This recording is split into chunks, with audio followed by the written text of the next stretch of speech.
சரி பாரு, பசங்க வெளியே வெயிட் பண்ணிக்கிட்டு இருக்கேன், நானும் கிளம்புறேன். என்ன விநாயகர் சதுர்த்திக்கு எல்லாரும் வந்துடணும், ஓகேவா? வந்துடுறேன்டி. இன்னும் எவ்வளோ நாள் இருக்குது? 2 நாளைக்கு முன்னாடியே வந்துடுறேன். ரொம்ப சந்தோஷம் பாரு. இத்தனை வருஷமா நம்ம விநாயகர் சதுர்த்தி எல்லாம் அவங்க வீட்டில் தான் கும்பிட்டுக்கிட்டு இருந்தோம். இதுதான் முறை நம்ம எல்லாரும் ஒரே வீட்டில் இருந்து கும்பிட போகிறோம். எனக்கு எவ்வளோ சந்தோஷமா இருக்குது தெரியுமா? எல்லாரும் என் வீட்டில் இருக்க போறீங்க. அப்பா, எனக்கு இப்போவே ரொம்ப சந்தோஷமா இருக்கு. அடியே, இன்னொரு விஷயத்தையும் மறக்காத. விசேஷத்துக்கு ஒட்டுமொத்த குடும்பமும் உன் வீட்டில் தான் இருக்க போகுது. வேலை டபுள் மடங்கு இல்லை, ட்ரிபிள் மடங்கு இருக்கும். அட அம்மா, கொழுக்கட்டை ஒருத்தர், சுண்டல் ஒருத்தர், மோதகம் ஒருத்தருன்னு ஆளுக்கு வேலையை பிரித்து கொடுத்துருங்க. நம்ம ஜாலியாக செஞ்சுட்டு போவோம். நம்ம வீட்லேயே ஆளுங்களுக்கு பஞ்சம். அதை சொல்லுமா. ரொம்ப சரியாதாம்மா சொல்ற. இந்த தடவை கண்டிப்பா வேலையை பிரிச்சு கொடுப்போம். அப்புறம் புஷ்பா, நீயும் மாப்பிள்ளை பசங்களெல்லாம் கூட்டிக்கிட்டு சென்னைக்கு 2 நாளைக்கு முன்னாடியே வந்துடணும். வேலை இருக்குது அது இதுன்னு எந்த சாக்கும் சொல்லக்கூடாது. இப்பதான் உனக்கு மாமியார் தொல்லையும் இல்லைல்ல, அதனால நிம்மதியா கிளம்பி வா. சரிங்கத்த, கண்டிப்பா வந்துடுறேன். அவ்வளவுதாண்டி, என் பொண்ணே வரேன்னு சொல்லிட்டா. இதுக்கப்புறம் என்ன, நிம்மதியா போயிட்டு வா. சரி பாரு. ஏ ஷில்பா, நந்தினியை மட்டும் கொஞ்சம் கவனமா பாத்துக்கடி. அது யார் கண்ட்ரோல்லையாவது இருந்தே ஆகணும். இல்லைன்னு வைய அறந்த வாளாட்டம் சுத்தம். அவ அக்கா அர்ச்சனாவெல்லாம் ஈஸியா ஏமாத்திட்டு போயிடுவா. கொஞ்சம் நீ தாண்டி அவளை பிடிச்சி நிறுத்தணும். நான் பாத்துக்கிறேன் பாரு, நீ கவலைப்படாத. சரிடி, எனக்கு எப்படா அதுக்கு கல்யாணத்தை முடிச்சு வைப்பணும்னு இருக்கு. அதுக்கு மட்டும் கல்யாணத்தை முடிச்சிட்டோன்னு வையன், நானும் என் புருஷனும் நிம்மதி பெருமூச்சு விடுவோம். அதான் 2 பேரும் கல்யாணத்துக்கு தயாருன்னு சொல்லிட்டாங்கல்ல. பாப்போம், மணிமேகலைக்கு சீக்கிரமா கல்யாணத்தை முடிச்சுட்டு சந்தோஷக்கும் நந்தினிக்கும் கல்யாணத்தை முடிச்சிருவோம். சரிடி. சரி, இப்படியே பேசிக்கிட்டு இருந்தா நேரம் போறதே தெரியாது. நான் கிளம்புறேன். சரிடி, வா. வெளியே வரையும் வந்து வழி எடுப்புறேன். வழக்கமா செய்யறது தானே, வா. அது எப்படி? நேத்து வச்ச குங்கம் இன்னுமும் அழியாம இருக்கும். நீ குளிச்சிருப்பல்ல, இல்ல குளிக்கலையா? இங்கே பாருங்க, காலையிலேயே ஆரம்பிக்காதீங்க. நான் குங்கம் கலையாத அளவுக்கு தான் பார்த்து முகத்தை கழுவுனேன், குளிக்கவும் செஞ்சேன். இப்போ அதெல்லாம் உங்ககிட்ட என்னால் ப்ரூவ் பண்ண முடியுமா என்ன? நான் அப்படிலாம் ஒன்றும் சொல்லல. அப்போ சும்மா இருங்களா, எதையாவது ஒன்று கேட்டுக்கிட்டே இருக்கீங்க. நானும் வந்து நின்னதுலேருந்து இன்னும் போட்டு அப்படியே இருக்குது, இன்னும் ஷாலு போடலை, இன்னும் நீ இந்த கலரில் ட்ரெஸ்ஸை போட்டிருக்கேன்னு சும்மா 10 கேள்வி. சும்மா ஏதாவது பேசிக்கிட்டு இருக்கணுமேனு கேட்டம்மா. விடு, நான் எதுவும் கேட்கல. சரிங்க, உள்ளே போயிட்டு உங்கள் அம்மாவை கூட்டிகிட்டு வாங்க. எவ்வளோ நேரம் தான் பேசிக்கிட்டு இருப்பாங்க? ஏன் வருவாங்க, இரண்டி. நாமளும் ரொம்ப நேரமாக வெளியே தான் நின்றுக்கிட்டு இருக்கோம். உங்கள் தம்பி தங்கச்சிங்கெல்லாம் நல்ல காரில் தூங்கிட்டு இருக்குதுங்க. கொரட்டை சத்தமே வெளியே வருது. அந்த அளவுக்கு தூக்குதுங்க. நம்ம இங்கேயே நின்றுக்கிட்டு இருக்கோம். ஆனால் அத்தை இன்னும் பேசிட்டு வெளியே வரல. அப்படி என்ன தான் பேசுவாங்களோ? கொஞ்ச நேரம் அமைதியா இரண்டி. ஏன்டி நான் ஸ்டப்பா பேசிக்கிட்டு இருக்கா? வருவாங்க, இரு. வயடி ஆரம்பிச்சிட்டியா? நான்லாம் ஒன்றும் ஆரம்பிக்கலமா. ஆமா, அத்தை எங்கம்மா? காருக்குள்ள ஏறப்போனேண்டி. பாத்தீங்களா உங்க மம்மிய காருக்குள்ள ஏற போறாங்களோ? நம்ம அவங்களுக்காக தானே இவ்வளவு நேரம் வெயிட் பண்ணிக்கிட்டு இருந்தோம். அப்படியே போயிட்டாங்க பாருங்களேன். பின்ன உன்ன மாதிரி இங்க நின்று பேசிக்கிட்டே இருப்பாங்களா? பாரு. வாய் அடிக்கடி சும்மா பாரம் பூராணிக்கிட்டு. கிளம்பு ஒழுங்கா. சரிம்மா, பாத்து இருந்த அப்பா கிட்ட எல்லாம் சண்டை போடாத. சரிடி, நான் பாத்துக்கிறேன். வாயாடி, நீ சந்தோஷிக்கிட்ட சண்டை போடாம இரு, புரியுதா? அத உன் மருமக்கு என்கிட்டயே சொல்லி அனுப்புமா. சும்மா தொட்டதுக்கெல்லாம் நொய்யி நொய்யுங்கிறாரு. பேச்ச குறடி. சந்தோஷ, எதனா ஒண்ணுன்னா ஃபோன் பண்ணுப்பா, நான் வந்து பொழக்கிறேன் இவள. வேணாத்தை, எதுக்கு? பாவம் சின்ன பொண்ணு. நான் பாத்துக்கிறேன் அவளை, கவலைப்படாதீங்க. வாராந்தால. சரிப்பா, ரொம்ப சந்தோஷம். சரிப்பா, வண்டி எடு, கிளம்புங்க. எல்லாரும் நேரத்தோட போய் சேருங்க. சரிங்க அத்தை. நீங்க சேஃபா இருங்க அத்தை. வீட்டை பூட்டிட்டு இருங்க. இல்லைன்னா புஷ்பாக்கா கூட இருங்க. ஏன்னா மாமா இன்னைக்கு ஈவினிங்க்கு மேலதான் இங்க வருவாரு. அவர் சென்னை கிளம்பிட்டாருல. நீங்க கொஞ்சம் பாத்து இருங்க என்ன? சரிப்பா, அதெல்லாம் நான் பாத்துக்கிறேன். பேசாம நீயும் இப்பவே சென்னை வந்துடுறமா. அதான் விநாயகர் சதுர்த்தியே வரப்போகுது இல்ல, நீ இப்பவே வந்துடுற. இப்பவே வந்துட்டா நல்லா இருக்காதுரி. நான் வீட்டெல்லாம் சுத்தப்படுத்திட்டு 2 நாள் கழிச்சு வரேன். சரிம்மா, பாத்துருஎன்ன. புஷ்பாக்கா வீட்டுல தானே இருக்குது. சாயங்காலம் வரையும் இங்கே இருக்க சொல்ல அக்கா வேணா. நாங்க பாத்துக்கிறோம்மா, நீங்க கிளம்புங்க. நீ பார்த்து ஜாகிரதையா இருன்னு. எப்பறி தேவையில்லாம சந்தோஷிக்கிட்ட சண்டை போடாத, புரியுதா? நான் அம்மா சண்டையெல்லாம் போட போறேன். அதெல்லாம் போட மாட்டேன், கவலைப்படாத. சரிம்மா, அப்ப 2 பேரும் பார்த்து கிளம்புங்க. என்ன, போயிட்டு வா. வீட்டுக்கு போயிட்டு ஃபோன் பண்ணு. சரிம்மா, போயிட்டு வரோம் அத்தை. சரிப்பா, பார்த்து போ. எல்லாரும் ஒரு 10 நிமிஷம் மட்டும் வெயிட் பண்ணுங்க. டீயை போட்டு எடுத்துட்டு வந்துடுறேன். இல்ல ஷில்பா, டீ எல்லாம் வேணாம். நாங்க இப்ப கிளம்பிடுவோமா. எல்லாம் ஊர்ல சாப்பிட்டு தானே வந்தோம். டீ டிஃபன் எல்லாம் இப்ப எதுவும் வேணாம். நீ போய் வேலையை பாரு. நீ எதனா வேலை இருந்தா பாரு, இல்ல ரெஸ்ட் எடு. நாங்க இதோ கிளம்பிடுவோம் இப்போ. சரிண்ணே, பிரச்சனை எதுவும் இல்லையே. நீங்க 2 பேரும் ஊர்ல இருந்து வந்திருக்கிறீங்க. அதுவும் இல்லாம எங்கேயோ வெளியே போகணும்னு அவசரமா சொல்லிக்கிட்டே இருக்கிறீங்க. எங்க போறீங்க, என்ன பிரச்சனைன்னு தெரிஞ்சுக்கலாமா? இல்ல பிரச்சனையெல்லாம் ஒண்ணு இல்லம்மா. சும்மா நாங்க 4 பேரும் சேர்ந்து கொஞ்சம் வெளியே போறோம், அதான். வெளியே தான் போறீங்களா? நான் கூட ஏதோ பிரச்சனையோ பஞ்சாயத்தோன்னு நினைச்சுக்கிட்டேன். சரிங்கண்ணே, போயிட்டு வாங்க. இப்ப எல்லாம் ஒன்றும் பிரச்சனை இல்லை. நான் போயிட்டு என் வேலையை பாக்குறேன். சரிம்மா தங்கச்சி. ஏங்க, நீங்க என்னங்க ஒரு மாதிரியா மூஞ்சி வச்சுக்கிட்டு இருக்கீங்க? வெளியே தானே போறீங்க, நல்லா சிரிச்சுக்கிட்டே தான் போங்க. சரி ஷில்பா, நீ போ. சரிங்க. எங்க மளிகை சாமான்லாம் வாங்கணுங்க. ஊர்ல இருந்து எல்லாரும் நம்ம வீட்டுக்கு தான் வர போறாங்க. அதனால லிஸ்ட் இந்த தடவை கொஞ்சம் பெருசா போகும். அதுக்கப்புறம் விநாயகர் சதுர்த்திக்கு தேவையான பொருள் எல்லாம் தனியா லிஸ்ட் போட்டு சொல்றேன். எல்லாத்தையும் எனக்கு வாங்கி கொடுத்துருங்க, சரியா? சரி வாங்கி தரேன். நீ லிஸ்ட் ரெடி பண்ணு. சரிங்க, நான் துணி எல்லாம் துவைச்சிட்டு வீட்டை பெருக்கி தொடச்சிட்டு நான் லிஸ்ட் ரெடி பண்றேன். எனக்கு வாங்கி கொடுத்துருங்க. அப்புறம் இன்னொன்னு சொல்லணும். என்ன? வர தை மாசத்துக்குள்ள நந்தினிக்கும் சந்தோஷக்கும் கல்யாணத்தை முடிச்சிட்டா நல்லா இருக்கும்னு தோணுது. ஏன்னா நம்ம பிள்ளைக்கு அடுத்த வருஷம் 26 வயசு ஆகுது. அதுக்குள்ளவே கல்யாணம் பண்ணிடணும்னு ஆசைப்படுறேன். சரி ஷில்பா, அதுக்கு என்ன, முடிச்சிடலாம். முடிச்சிடலாம் தான். ஆனா அதுக்குள்ள நம்ம மணிக்கு கல்யாணத்தை முடிக்கணும். மணிக்கு வரனை பார்க்க ஆரம்பிக்கணும். எனக்கு என்னமோ ஹரிஷ் மணிக்கு செட் ஆவான்னு தோணுது. நீங்க அவன்கிட்ட கொஞ்சம் பேசி பாருங்களேன். எனக்கும் அந்த பையனை ரொம்ப பிடிச்சிருக்குங்க. என்ன சொன்ன இப்போ? அதாங்க ஹரிஷுக்கும் நம்ம மணிமேகலைக்கும் கல்யாணம் பேசி முடிச்சா எப்படி இருக்கும்னு தோணுச்சு. நானும் பார்வதியும் கூட அதை பத்தி பேசிக்கிட்டு இருந்தோம். அதான் உங்ககிட்ட சொல்லலாமேன்னு சொல்றேன். நீங்க கொஞ்சம் யோசிச்சு பாருங்களேன். அவங்க 2 பேருக்குமே ஜோடி பொருத்தம் கூட நல்லா தான் இருக்கும். உங்களையும் என்னைய மாதிரினா கூட வச்சுக்கோங்களேன். நம்மள மாதிரி ஜோடியா? என்ன சொல்ற ஷில்பா? அப்போ உனக்கு எல்லாம் தெரியுமா? என்னது தெரியுமான்னு கேக்குறீங்க? டேய் முரளி, எதுக்குடா நீ இப்ப தேவையில்லாம டென்ஷன் ஆகுற? டேய் உட்கார்றா முதல்ல. அதானே, என்னங்க ஆச்சு உங்களுக்கு? இல்ல ஒன்னாகல. நீ ஏதோ வேலை இருக்குன்னு, நீ போய் அதை பாரு. நான் அப்புறமா பேசுறேன் இதை பத்தி உங்ககிட்ட. சரிங்க. என்னப்பா உங்க முகத்துல இவ்வளவு டென்ஷன் ஓடுது? அதெல்லாம் ஒண்ணு இல்லம்மா, நீ உள்ள போமா, நீ உள்ள போய் ரெஸ்ட் எடுப்போ. இப்ப நான் என்னத்தை பெருசா பண்ணிட்டு வந்து நீ என்ன ரெஸ்ட் எடுக்க சொல்றீங்க? சர்வாத்த வீட்டுல போய் சாப்பிட்டு வந்திருப்பல்ல, அதனாலதான் சாப்பிட்டது உனக்கு செரிக்கணும்ல, நீ போய் ரெஸ்ட் எடு. நான் சொல்லாமலேயே எப்படிப்பா உங்களுக்கு தெரியும்? அதான் நீ வீட்டுக்குள்ள வரும்போதே இடியாப்பமோ தேங்காய் பால் வாசனையும் வந்தது, அதை வச்சுதான் கண்டுபிடிச்ச. ஓடுற செல்லம் உள்ள போ. பாரு எப்பா, எல்லாமே கரெக்ட்ப்பா. தேங்காய் பாலும் இடியப்பமும் தான் சாப்பிட்டு வந்தேன். சூப்பரா இருந்துச்சு. சூப்பர்ப்பா, நீங்க எல்லாத்தையும் கண்டுபிடிச்சிருவீங்க. சரி நான் போய் ரெஸ்ட் எடுக்கிறேன், நீங்க பேசிக்கிட்டு இருங்க. சரிம்மா. என் பொண்ணு சாப்பிட்ட விஷயத்தெல்லாம் என்னால ஈஸியா கண்டுபிடிக்க முடியுது. என் பொண்ணு மனசுல இத்தனை வருஷமா ஒருத்தனை நினைச்சுக்கிட்டு இருக்கா, அதை பத்தி எனக்கு கொஞ்சம் கூட தெரியாம போச்சு பாரு. ஐயோ கடவுளே.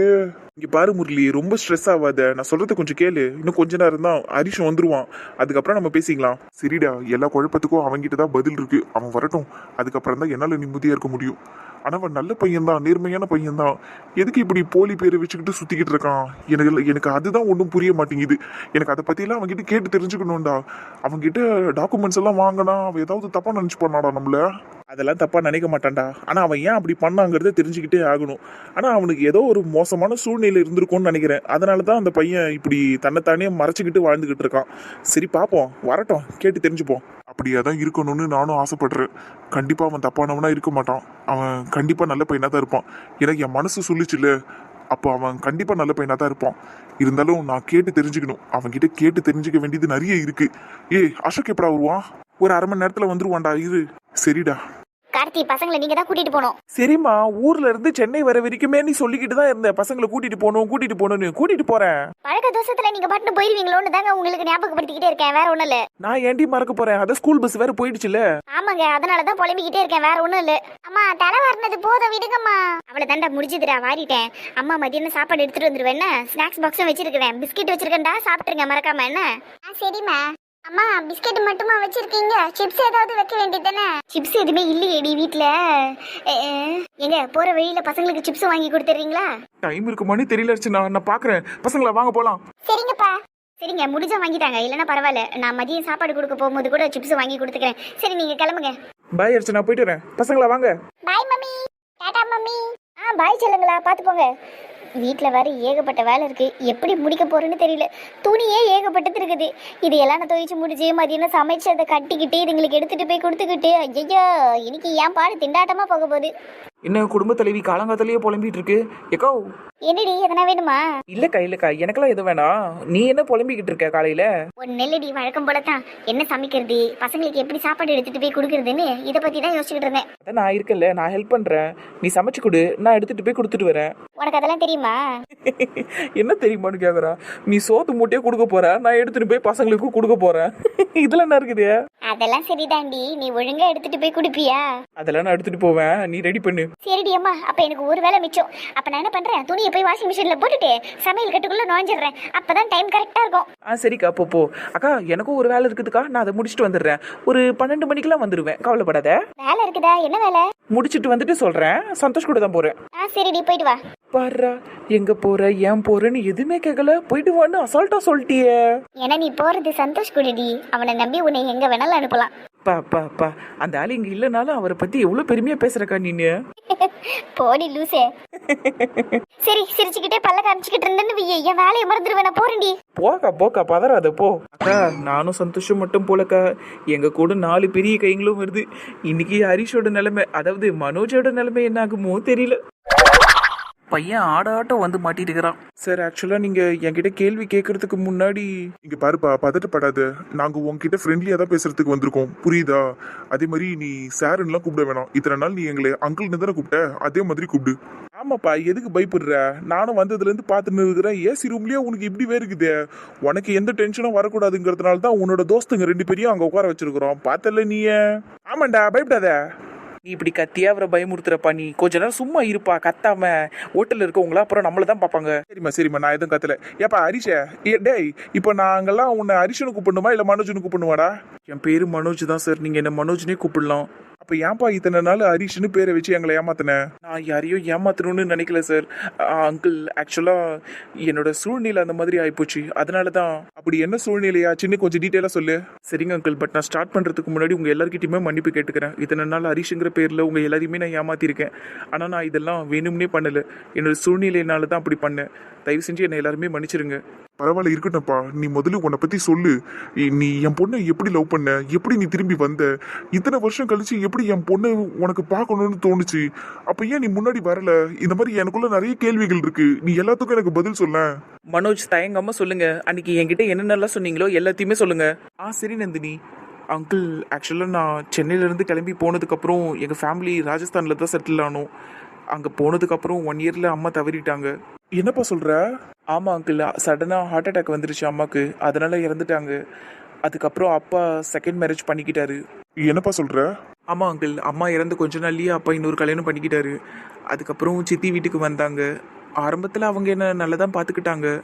அதுக்கப்புறம் அவங்களுக்கு ஒரு குழந்தை பிறந்தது, பெண் குழந்தை பிறந்தது, என்னோட தங்கச்சி.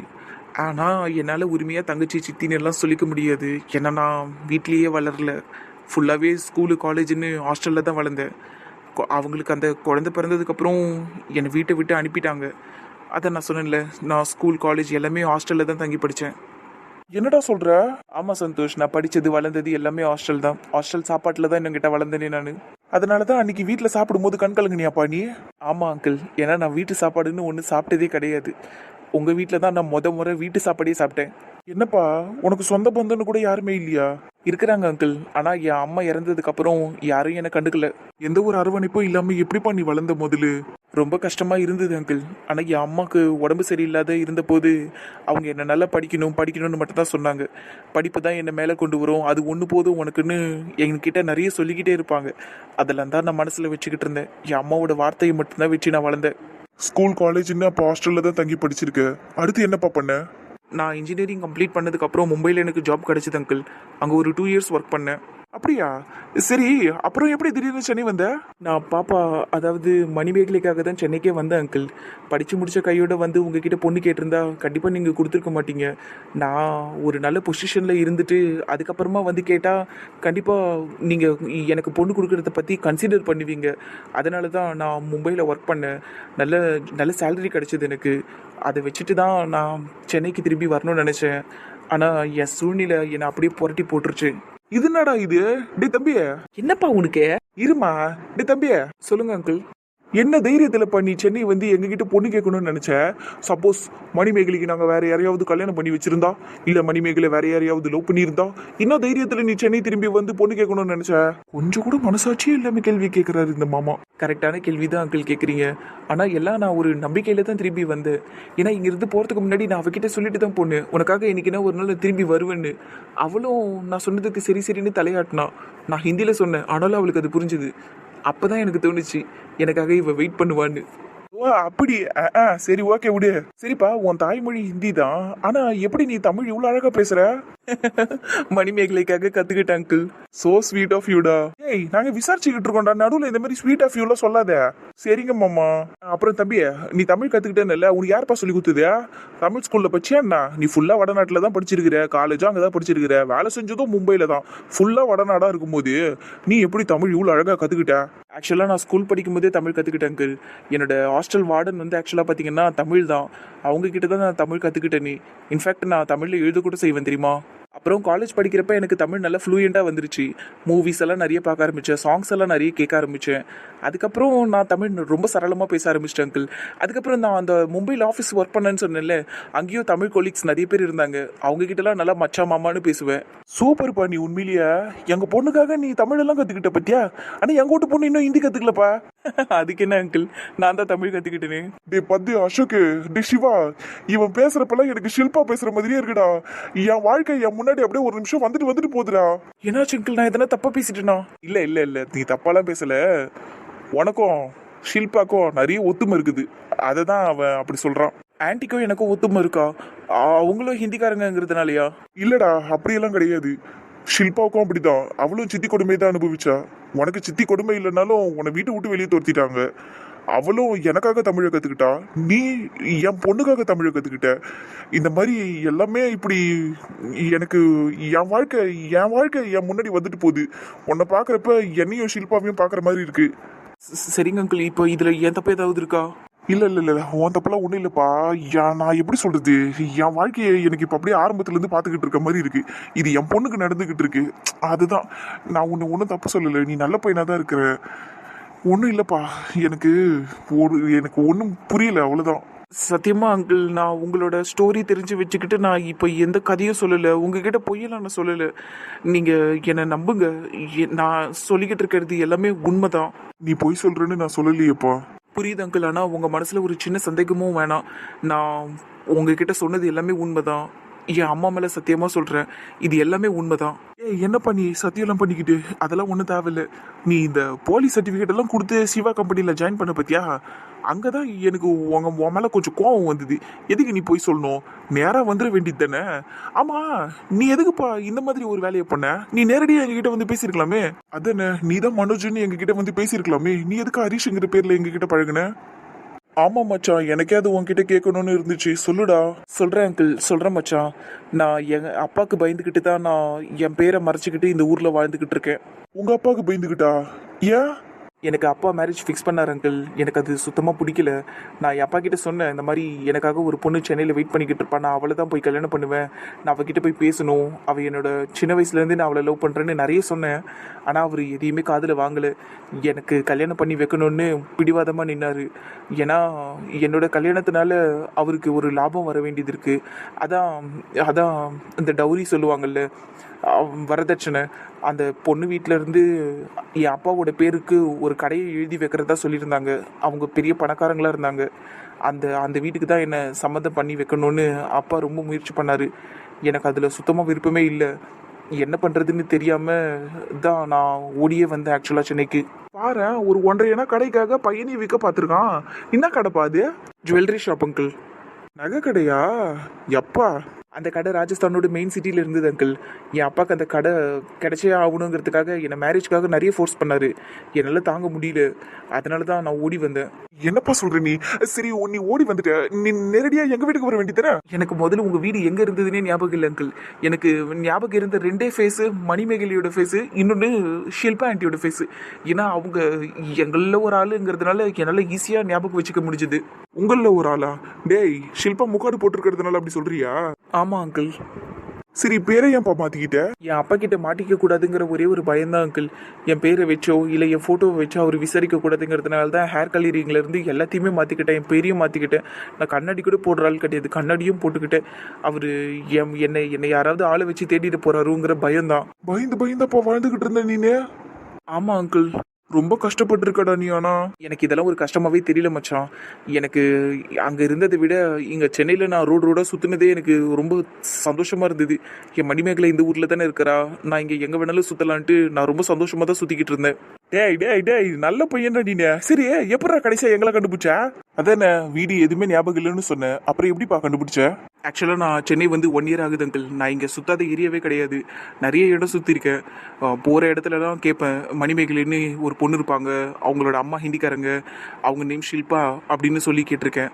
அதுக்கப்புறம் சந்தோஷோட நேம் சொல்லியிருக்கேன். ஏன்னா எனக்கு இந்த 3 நேம் தான் நல்ல ஞாபகம் இருந்தது, அதை வச்சு தான் நான் கேட்டிருக்கேன். ஆனால் பெருசாக யாரும் எந்த க்ளூவும் எனக்கு கொடுத்ததில்லை. அதுக்கப்புறம் நான் நிறைய சுற்றினேன், எங்கெங்கேயோ அலைஞ்சு தேடினேன், கோயில், அப்புறம் கடைங்க, அப்படி இப்படின்னுலாம் கூட சுற்றினேன். நீங்கள்லாம் எனக்கு கிடைக்கவே இல்லை. ரொம்ப மாசமாக தேடியுமே உங்களை யாரையுமே என்னால் கண்டுபிடிக்க முடியல. அதுக்கப்புறம் தனியாக தேடினா இது சரிப்பட்டு வராது அப்படின்னு சொல்லிட்டு தான் நான் தங்கியிருந்த ரூமில் இருக்கிற ரூம்மேட்ஸ் கிட்டலாம் சொன்னேன். இந்த மாதிரி இந்த நான் ஒருத்தவங்களை தேடிக்கிட்டு இருக்கேன், எனக்கு ஹெல்ப் பண்ண முடியுமான்னு கேட்டேன். அப்புறம் அவங்க மூலியமாக தான் எனக்கு ஷில்பா ஆண்டியோட வீடு தெரிஞ்சுது. எப்படிப்பா கண்டுபிடிச்சாங்க? அங்கிள், என் கூட தங்கியிருந்தவங்களில் ஒருத்தர் கவர்மெண்ட்டில் வேலை செய்கிறாரு. அவர் தான் இந்த ஓட்டர் ஐடி லிஸ்ட்டை வச்சு செக் பண்ணலாம், அவங்களோட நேம் மட்டும் போதும், எத்தனை பேர் வருதோ அதை ஷார்ட் லிஸ்ட் பண்ணி செக் பண்ணிக்கலாம்னு சொன்னார். அப்படி தான் நான் கண்டுபிடிச்சேன் அவங்களோட வீடை. அடா பாவி, இவ்வளவு வேலை பார்த்திருக்கியாடா நீ? ஆமாம் அங்கிள், அப்படி தான் கண்டுபிடிச்சேன். ஃபைனலி நான் வீட்டையும் கண்டுபிடிச்சி வந்து நின்னேன். அன்னைக்கு தான் அந்த தீபக்கு உன்கிட்ட வீட்டுல மணிமேகலைக்கு தான் கல்யாணம்னு சொன்னானா? அதனால தான் நீ திரும்பி போனியாடா? ஆமாம் மச்சான். என்னடா சொல்ற சந்தோஷ்? ராகுலுக்கும் காயத்ரிக்கும் கல்யாணம் நடந்ததுலப்பா. அன்னைக்கு வீட்டில் பேச்சுலர் பார்ட்டி வச்சிருந்தோமே, இந்த நந்தினி ஃப்ரெண்ட்ஸ் எல்லாம் கூட வந்திருந்தானுங்களே, அந்த பொறுக்கி பசங்க, விக்னேஷும் அந்த தீபக்கும். கதையை மட்டும் சொல்லுங்க, நந்தினியை இழுக்காதீங்க. சரி, உன் ஃப்ரெண்ட்ஸ் தானே? அந்த பொறுக்கி பசங்க தான்ப்பா இவன் கிட்ட வீட்டில் வந்து மணிக்கு தான் கல்யாணம் நடக்குது அப்படின்னு சொல்லியிருக்கானுங்க. அதனால தான் இவன் அப்செட் ஆகி திரும்பி போயிட்டான். நான் வீட்டுக்குள்ளே டேரெக்டாக வரலான்னு தான் இருந்தேன் அங்கிள். வீட்டில் ஃபங்க்ஷன் நடக்கிறத பார்த்துட்டு நான் ஒரு நிமிஷம் நின்னேன். ஏன்னா வெல்கம் போர்டுலாம் போட்டிருந்தாங்க, பந்தக்காலெல்லாம் நட்டிருந்தாங்க. யூஸ்வலாக அப்படின்னா கல்யாணத்துக்காக தானே அப்படியெல்லாம் பண்ணுவாங்க. சரி, அதனால தான் ஒரு நிமிஷம் தயங்கி நின்னேன். வீட்டிலேருந்து ஒருத்தர் வெளியே வந்தான். அவன்கிட்ட தான் கேட்டேன், வீட்டில் ஏதாவது ஃபங்க்ஷன் நடக்குதா, கல்யாணம் எதனா நடக்குதான்னு கேட்டேன். அப்போ அவன் தான் சொன்னான், இந்த வீட்டு பொண்ணு மணிமேகலைக்கு கல்யாணம்னு. அவ்வளோதான், எனக்கு என்ன பண்ணுறதுனே தெரியல. ஒரு நிமிஷம் அவ்வளோதான், என் லைஃபே முடிஞ்சிருச்சுன்னு நினச்சிக்கிட்டு நானும் திரும்பி போயிட்டேன். அவளை டிஸ்டர்ப் பண்ண வேணாம் அப்படின்ட்டு. அவள் மூவ் ஆன் ஆயிட்டான்னு நினச்சேன் நான். கொடுமைன்னு கோயிலுக்கு போனா அங்க ஒரு கொடுமை ஜிங்கு ஜிங்குன்னு ஆடிச்சான். அந்த மாதிரி இருக்குதுப்பா உன் நிலைமை. டேய் பைத்தியக்காரா, என்ன பேசுறான் பாராமா? டேய் லூசியா, டேய் வேற என்னடா பண்றது? இந்த பையன் திரும்புற இடமெல்லாம் முட்டுக்கட்டையாவே இருந்திருக்குது. சரி, அங்கிருந்து நீ கிளம்பிட்ட, அப்புறம் எப்படிப்பா திருவள்ளூர் போன? எப்படி சிவா கம்பெனியில போய் சேர்ந்த? என் கையில் இருந்த காசெல்லாம் காலி ஆயிடுச்சு அங்கிள். அதுக்கப்புறம் ஏதாவது ஒரு வேலைக்கு போகணுமேனு டிசைட் பண்ணேன். லைஃப் ரொம்ப அப்செட் ஆகி போச்சு எனக்கு. என்ன பண்ணுறதுன்னு தெரியாமல் ரூம்குள்ளேயே முடங்கியிருந்தேன். அப்புறம் வேலை கேட்டேன் என் ரூம்மேட்ஸ் கிட்ட. அவங்க தான் சொன்னாங்க, இந்த மாதிரி திருவள்ளூரில் ஒரு கம்பெனியில் வேலை இருக்குது, நீ போய் ஜாயின் பண்ணுறதுனா பண்ணிக்கோ. ஸ்டார்டிங்கில் பேக்கேஜ் கொஞ்சம் நார்மலாக தான் தருவாங்க, போக போக நல்லா இருக்கும்னு சொன்னாங்க. அதனால தான் சிவா சார் கம்பெனிக்கு, அதாவது சிவா அங்கிள் கம்பெனிக்கு போய் ஜாயின் பண்ணேன். ஆனால் எல்லா டாக்குமெண்ட்ஸும் நான் ஃபேக்காக தான் எடுத்துகிட்டு போனேன், என் அப்பா மேலே இருக்க பயத்தினால. அந்த கேன பையனும் உன்னை எதுவும் செக் பண்ணாம கேட்காம வேலையை கொடுத்துட்டான்ல? டேய் என்னடா என்ன கேனங்கிற? உண்மையை தானேடா சொல்றேன், சும்மா இரு. சரிப்பா, நீ மேல சொல்லு. சிவா அங்கிள் கம்பெனியில் ஜாயின் பண்ணதுக்கப்புறம் சார் எல்லாத்தையும் நல்லா பார்த்துக்கிட்டாரு, நல்லா பேசுவார், என்கிட்டயும் நல்லா பேசினார். எனக்கு அவர்கிட்ட எல்லாத்தையும் சொல்லணும்னு ஆசையாக இருந்துச்சு. ஆனால் எனக்கு சொல்ல தோணலை, எனக்கு பயமாக இருந்தது, என் அப்பா கிட்ட என்னை பிடிச்சி கொடுத்துருவாரோன்னு. நான் ஏன்டா புடிச்சு கொடுத்துருக்க போறேன்? நீ மட்டும் என்கிட்ட எல்லாத்தையும் சொல்லி இருந்தேன்னு வைய, 6 மாசம் கூட உனக்கு வேஸ்ட் ஆயிருக்காது தெரியுமா? இந்நேரம் மணிமேகலை நீ கல்யாணம் பண்ணி இருந்திருக்கலாம். சாரி அங்கிள், நீங்கள் மணிமேகலையோட ரிலேட்டிவ்னு எனக்கு தெரியாதுல்ல, தெரிஞ்சிருந்தா சொல்லியிருப்பேன். எனக்கு ஞாபகமோ இல்லை உங்களெல்லாம். சரிப்பா, நீ மேல சொல்லு. அங்கிள் கம்பெனியில் ஜாயின் பண்ணதுக்கப்புறம் ஒரு லைஃப் அப்படியே கொஞ்சம் பரவாயில்லையே போயிட்டு இருந்தது. என்கிட்ட காசு இருந்துச்சு, அதை வச்சு சாப்பிட்டுக்கிட்டு ரூமுக்கு ரெண்ட் கொடுத்துக்கிட்டு இருந்தேன். திடீர்னு ஒரு நாள் அங்கிள் எல்லாரையும் இன்வைட் பண்ணாரு, அவரோட வீட்டில் ஃபங்க்ஷன் இருக்குன்னு. அதான் சத்யா ஏஜ் அட்டெண்ட் பண்ணாங்கல்ல, அந்த ஃபங்க்ஷனுக்கு தான் இன்வைட் பண்ணாரு. அன்னைக்கு நீங்கள் எல்லாருமே வந்துருந்தீங்க. அன்னைக்கு தான் நான் உங்கள் எல்லாரையுமே பார்த்தேன், ஷில்பா ஆண்டியை அன்னைக்கு தான் பார்த்தேன். அவங்க மூலியமாக தான் எனக்கு உங்கள் எல்லாரையுமே தெரிஞ்சது. மணிமேகலையும் இருந்தா. ஆக்சுவலாக அவளை பார்த்ததுமே எனக்கு ஒரு மாதிரி அழுகணும் போல் வந்துடுச்சு. ஆனால் அவளை நான் பார்த்துக்கிட்டே தான் இருந்தேன். எனக்கு ஒன்றுமே புரியலை. அவள் நெத்தியில் குங்குமம் இல்லை, காலில் மிட்டி இல்லை, கழுத்தில் தாலி இல்லை, எதுவுமே இல்லை. கல்யாணம் ஆன பொண்ணு ஏன் இப்படி இருக்கா அப்படின்னு ரொம்ப குழப்பமாக இருந்தது. என்ன என்ன எனக்கு ஒன்றுமே புரியலை. நான் அங்கேயே சுற்றி சுற்றி வந்தேன், நீங்கள் பேசுகிறப்பெல்லாம் உங்கள் பக்கத்துலேயே நின்றுக்கிட்டு இருந்தேன். அப்போ தான் எனக்கு தெரிஞ்சது மணிமேகலைக்கு கல்யாணம் ஆகலைன்னு. அன்றைக்கி தான் நான் ரொம்ப சந்தோஷமானேன். அப்புறம் நடந்ததெல்லாம் உங்களுக்கே தான் தெரியுமே. சிவா அங்கிள் என்ன நந்தினிக்காக போலியா மாப்பிள்ளையா அரேஞ்ச் பண்ணாரு, அதெல்லாம் உங்களுக்கு தெரியும்ல? அதெல்லாம் தெரியும்பா. ஒரு மனுஷன் எந்த அளவுக்கு கஷ்டப்படக்கூடாதோ அவ்வளவு கஷ்டப்பட்டிருக்க நீனு. ஆமாப்பா, உண்மையிலேயே இவன் கிரேட் தான்ப்பா. நான் சொன்னது எல்லாமே உண்மைதான் அங்கிள். நீங்க எல்லாத்தையுமே செக் பண்ணிக்கலாம். நான் சொன்ன மாதிரி இந்த ஃபைலில் என்னோட டாக்குமெண்ட்ஸ் எல்லாமே வச்சிருக்கேன். நீங்க எல்லாத்தையுமே கிராஸ் செக் பண்ணிக்கோங்க. நீங்க அதுக்கப்புறமாவே உங்க பொண்ணுகிட்ட என்ன பேசுறதுக்கு அலோவ் பண்ணுங்க. நான் தாராளமா வெயிட் பண்றேன். தேவையில்லப்பா, இது எதுவுமே தேவை கிடையாது. எதை அங்கிள் தேவையில்லைன்னு சொல்றீங்க? பயப்படாதப்பா, நான் உன்னை தேவையில்லைன்னு சொல்லல. இந்த டாக்குமெண்ட் எல்லாம் தேவை கிடையாது. நீ இவ்வளவு சொல்லும்போது உன்னை நம்பாம நான் எப்படி இந்த டாக்குமெண்ட் எல்லாம் நம்புவேன்? எனக்கு அதெல்லாம் தேவையில்லை. நீ சொன்னதெல்லாம் உண்மைன்னு என் மனசுக்கு தோணுதுப்பா.